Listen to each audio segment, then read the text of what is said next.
Growing up, I had a very loving household, and it was a positive place to grow up. We went to church. It was the thing that we kind of did. I just never internalized or understood the message that God could be my best friend.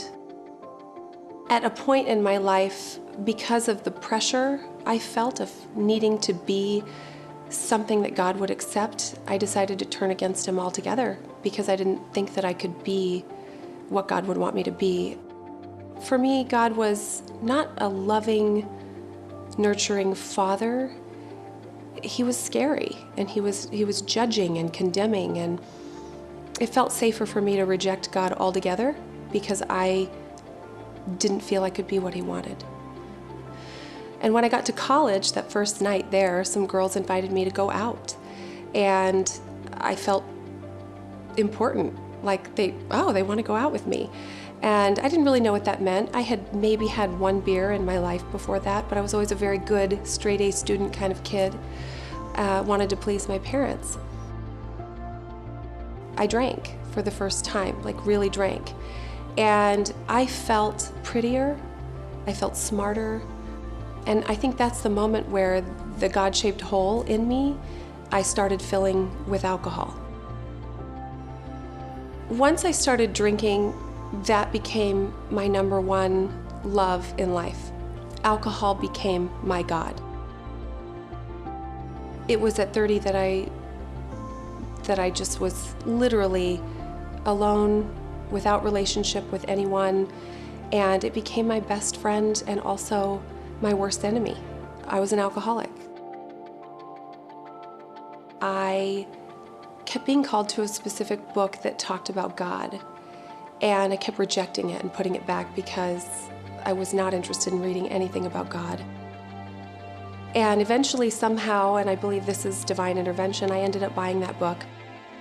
My eyes opened up to the fact that the thing I had been missing my whole life was the message that God wanted a personal relationship with me and really desired an intimate closeness with me. I found myself in church for the first time in many, many years.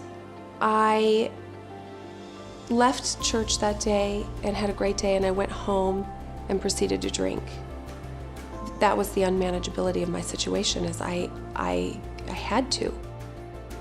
So I proceeded to drink very heavily that night, but at some point in that experience, I had a moment of clarity. But I believe in that moment that was God showing me my powerlessness over alcohol.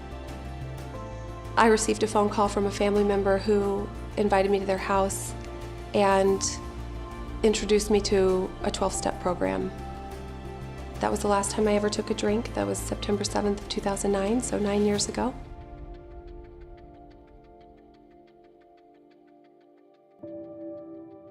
As I went to church with my husband, my faith started to grow and change, and I was feeling called to Scottsdale Bible Church.